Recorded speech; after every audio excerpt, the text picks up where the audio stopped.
boys. Good morning. What's up? Not much, man. Are you out in British Columbia? How's the off season going? Yeah, we're up north right now. It's going good. It's going good. We just had a bunch of rain, some crazy rain pass through. But enjoying some home time, watching the base home, and everything's good right now. Are you going to be coming back to St. Louis to work out? Did I read that somewhere? Yeah. So, our plan was to kind of come back home to BC for about a month or so after the season, whenever it ended, and head back down in December, get an extended spring training regimen going with the training staff down there and a bunch of the fellas, so we're all on the same page here. It's going to be a different dynamic for me this year, and I'm looking forward to it. So where's your house at in British Columbia? Like, explain your setup. You're right in the middle of the woods. You got lakes by your house. I mean, it's like the most beautiful part of the world. So, tell us what your setup's like. No, that's funny. No, we're my wife and I. We got a little house up here. Nothing crazy. It's very much us. It's pretty low key. So we just like to stick to ourselves and mind our own business here. But no, we've been living there for a couple of years now, and we're really loving it. So, Tyler, just take us through your season. Obviously wanted to be on the field more, but as you look towards 2023, just what are you working on? What do you hope to build off coming up for next year? Yeah, I mean, first and foremost, I got to stay on the field. So, that starts in October, November training. Just become more of a runner, really, is my thought process. And, I have a lot of great, knowledgeable, smart people in my corner that'll help me out through the process as well. But, the general idea for me is just to be able to be a runner and be able to stay durable and on the field. And that involves, obviously, training a different way and involving a lot more running, training my muscles, be ready for that spring action, that explosive first step, being able to up my cardio and being able to stay in the field that way.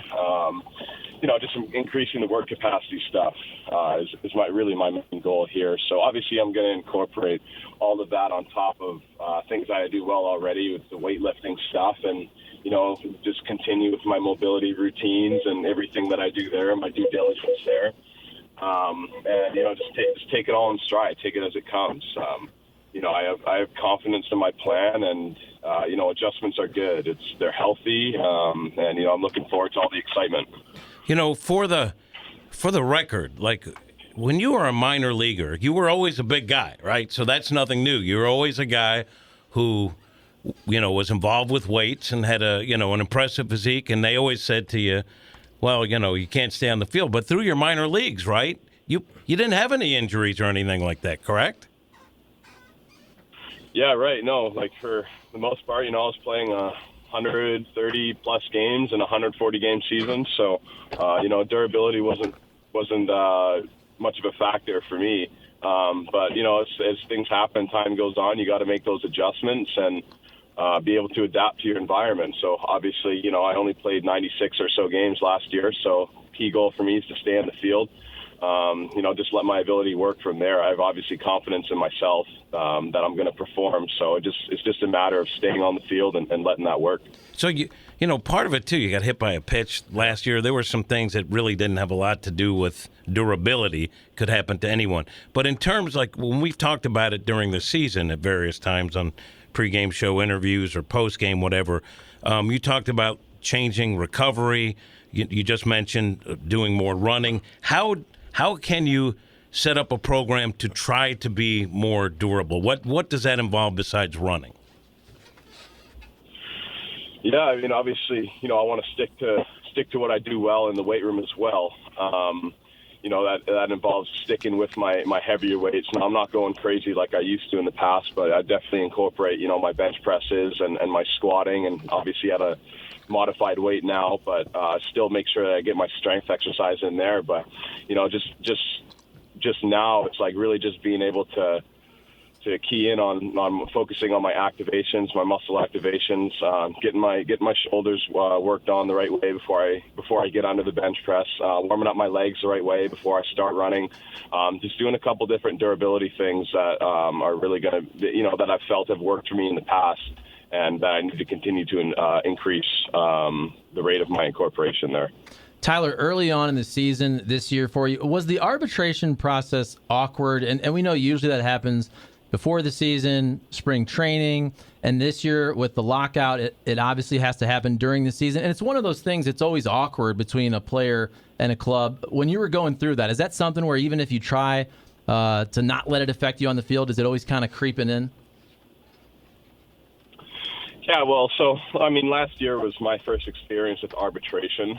And, it happened to be about a month or two into the season. I don't remember exactly when, but yeah, I mean, there was a lot going on for sure. It was in the morning over Zoom before one of our games, and it was a 5-hour session, and that's okay. That was my experience.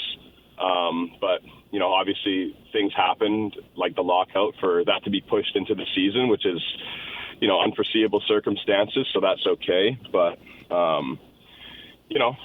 this year, I don't know how things are going to go with our negotiations and our contracts and stuff. I'm hoping for the best, of course, but it definitely sounds like a more conventional year coming up, which would involve that sort of stuff happening before any competitive nature is going on. So, we'll see how it all works out. You talk about a lot, when I've discussed stuff with you about mental approach and staying positive. When you have a season like you had with injuries, I think you used the term starts and stops, and there was a bunch of them. Mentally, how do you get through that without letting it impact your outlook? How difficult is it for you with the frustration of not being where you want to be, which is out on the field with your teammates?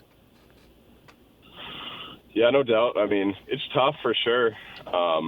And, I can't say it doesn't affect me or, I'm sure, guys lose sleep when they're not playing good. But, that's the game. Tough game, tough sport, and it's on us as the competitors and the athletes to push through and able to persevere and get through those tough times. There's more people than ourselves are counting on us. Our teammates are counting on us, the fan base counting on us, the management's counting on us. So, it's up to us to pull through and grind through and work hard and figure it out. Obviously we're professional athletes out here, so we have a general idea of what makes us successful. And it's, bad times happen, slumps happen. So it's just about figuring it out and getting off those trains so you can ride the good times, because it's fun when you're going hot. We're talking with Cardinals outfielder Tyler O'Neill. Tyler, last week a bunch of news with Waino coming back, Arenado coming back, and then a bunch of coaching staff changes with Skip taking the job in Miami, Mad Dog gone, Jeff Albert gone. Just what do you think of the news and the coaching staff changes coming up for you guys? Yeah, there's a lot going on for sure. First of all, congrats to Nolan and Brennan for winning his first Gold Glove there. Obviously Nolan 10 in a row, that's pretty crazy, but that was great news for those fellas yesterday. Happy for those guys. You can definitely tell that management is trying to make an adjustment somewhere. I don't really know what's going on internally there, what they think of those guys, but obviously change is coming, and like I said earlier, change is good. So I'm excited just to see how it all turns out and what happens. We have a lot of good internal personnel. Obviously, Cardinals are a very reputous organization, and they know what they're doing in there. So change is good.